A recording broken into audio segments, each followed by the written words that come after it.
Hi again, it's Mrs. Ibarra reading you Bad Bad Bunny. I hope you enjoy it. Bad Bad Bunny Trouble by Hans Wilhelm. Ralph was a bunny who loved soccer more than anything else in the whole wide world. He could play all day long, and he never wanted to stop. Ralph, come inside now, his mother called. You have to get dressed for your sister's birthday party. Rats, said Ralph. It was the last thing he wanted to do. Look how dirty you are, scolded his mother. Quick, go upstairs and change. The guests will be here any minute. Ralph saw that his mother was putting the candles on the birthday cake for Liza. She had also bought a coffee cake. Ralph wondered how it tasted. Ralph was still angry at having to leave his soccer game.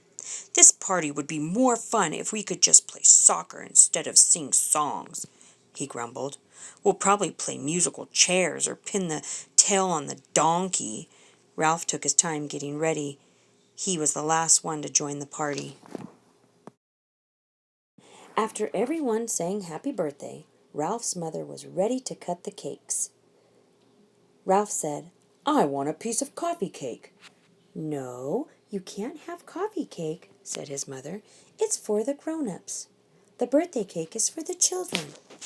But I don't want birthday cake. I want coffee cake, Ralph cried and stomped his feet. No, his mother said again. Ralph was so angry he could not control himself. He did something awfully horrible. If I can't have it, then nobody can, he said, and he spat on the cake. That did it. Now Ralph was in bad, bad trouble. Ralph, how could you? His mother gasped. Up to the attic this instant. I'll deal with you later. Ralph's cheeks were burning, so he stomped up to the attic. But he really didn't mind. The attic was the workshop where the rabbits decorated Easter eggs. It was a nice big room, just perfect for working on his fancy footwork. Suddenly, Ralph heard horrifying screams outside, and from the distance came a horrifying chant.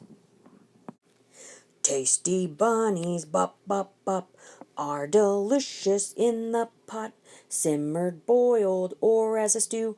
Watch out, here we come for you. Looking out the window, Ralph saw 3 large, savage foxes. Now everyone was in bad, bad trouble. Downstairs there was great trembling and crying. The rabbits locked the windows and bolted the doors. Then they all went down into the cellar, which was the safest place. In all the commotion, everyone forgot about Ralph. Ralph had to think fast. He picked up a big basket of eggs and threw them out the window. When the attacking foxes came running, they slipped and slid and skidded and toppled and crashed into each other in the gooey mess of broken eggs. The foxes were not ready for this. Badly bruised and covered with slimy egg whites, they looked up and saw Ralph laughing in the attic window. They whispered among themselves and then disappeared into the bushes. Soon the 3 foxes returned with a long, long ladder. They started to climb up the attic window, but Ralph was prepared.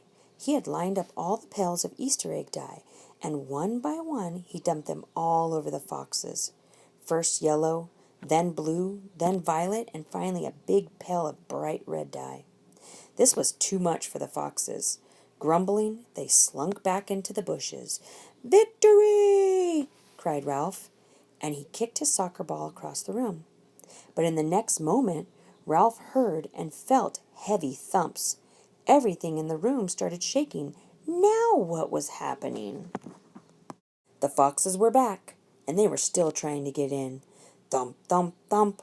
We're coming through to have a bunny barbecue. Ralph knew that now he needed some help. He thought of Brutus the bull inside the barn, but the barn was so far away. There's just one chance, he thought. Ralph placed his soccer ball on the windowsill. This would be the most important kick he had ever made. Ralph gave it all he had.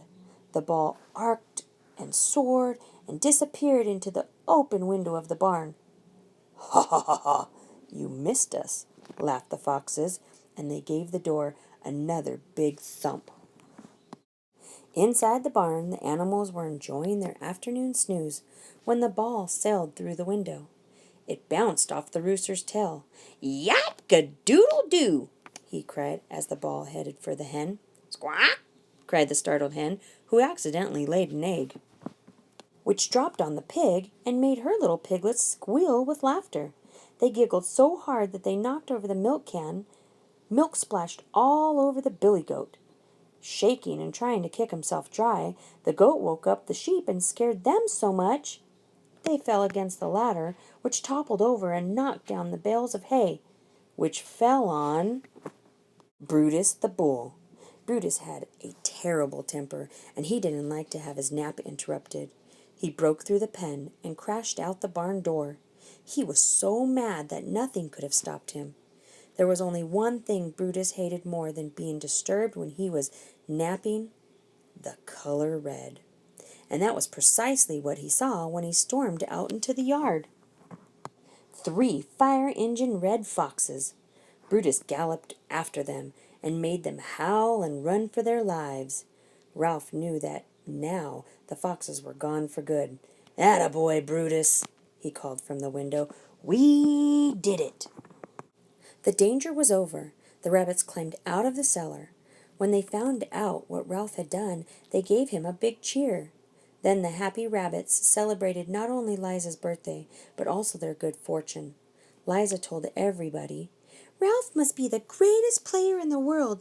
Nobody else could have made a kick like that." After everyone had a piece of birthday cake, they all played a great game of soccer. The end. Hope you enjoyed that story. If you have any suggestions for books that you would like to hear, please send them my way and I will see what I can do. Bye.